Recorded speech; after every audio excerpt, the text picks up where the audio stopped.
বকেয়া বেতন ও অন্যান্য পাওনার দাবিতে কাকরাইল মোড় অবরোধ করে বিক্ষোভ করেছেন গাজীপুরের টিএনজেড গ্রুপের ৮টি পোশাক কারখানার শ্রমিকরা। বেলা ২:৩০টায় লং মার্চ টু যমুনা কর্মসূচি ঘোষণা করলে পুলিশি বাধায় কাকরাইল মোড়েই অবস্থান করেন আন্দোলনকারীরা। তারা জানিয়েছেন ৩ মাসের বেতন এবং ঈদ উল ফিতরের বোনাস না দিয়েই কারখানা বন্ধ করে দিয়েছে মালিকপক্ষ। রোজার আগ থেকে বকেয়া বেতনের জন্য আন্দোলন করলেও আশ্বাস ছাড়া কোনো সমাধান মেলেনি।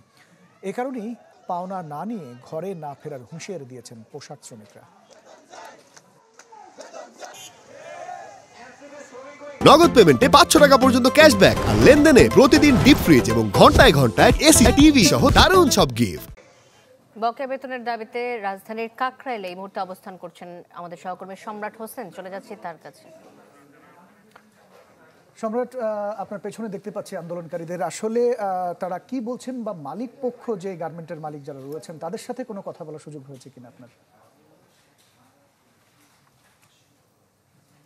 আন্দোলনকারীরা কিন্তু দুপুরের পর থেকে, অর্থাৎ তারা দুপুরের আগে শ্রম ভবনের সামনে তারা অবস্থান করছিল। টানা বেশ কিছুদিন ধরেই কিন্তু তাদের যেই পাওনা বেতন কিংবা অন্যান্য ভাতা সেগুলো পাওয়ার দাবিতে কিন্তু তারা শ্রম ভবনের সামনে আন্দোলন করে আসছিলেন। আজকে দুপুরের পর থেকে কিন্তু তারা মার্চ টু যমুনা যে কর্মসূচি, সেই কর্মসূচির অংশ হিসেবেই কিন্তু তারা এই কাকরাইলের, অর্থাৎ প্রধান উপদেষ্টার যে বাসভবন রয়েছে সেই যমুনার উদ্দেশ্যে তারা রওনা দেয়। এই কাকরাইল মোড়ে আসার পরই কিন্তু তারা এখানের যে আইনশৃঙ্খলা বাহিনী রয়েছে তাদের বাধার মুখে তারা কিন্তু এখানেই অবস্থান কর্মসূচি পালন করছে। তারা যেটি বলছে যে তাদের বেশ কয়েক মাসের বেতন ভাতা সহ যে অন্যান্য পাওনা রয়েছে সেই পাওনা তারা পাচ্ছেন না। বিশেষ করে তাদের যে ঈদের যে বোনাস, সেই বোনাস সহ।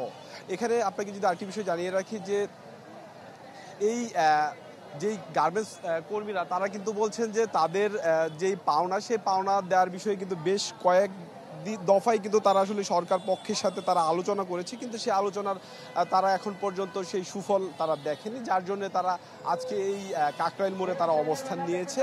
এখানে আসলে আরেকটি বিষয় যদি আপনাকে জানিয়ে রাখি যে গাজীপুরের যে টিএনজেড যে গ্রুপ, সেই গ্রুপের কিন্তু ৮টি গার্মেন্টস প্রতিষ্ঠানের এই শ্রমিকরা তারা এখানে অবস্থান নিয়েছেন। আমরা কিছু সময় আগেও দেখেছি এখানে এই গার্মেন্টস শ্রমিকদের মধ্য থেকে কেউ কেউ অসুস্থ হয়ে গিয়েছেন, তাদেরকে কিন্তু হাসপাতালেও নিয়ে যাওয়া হয়েছে।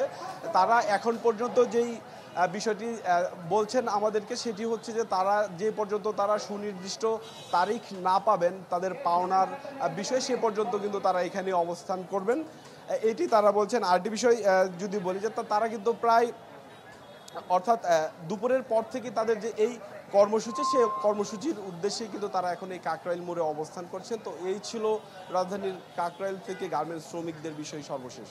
সম্রাট, ধন্যবাদ আপনাকে।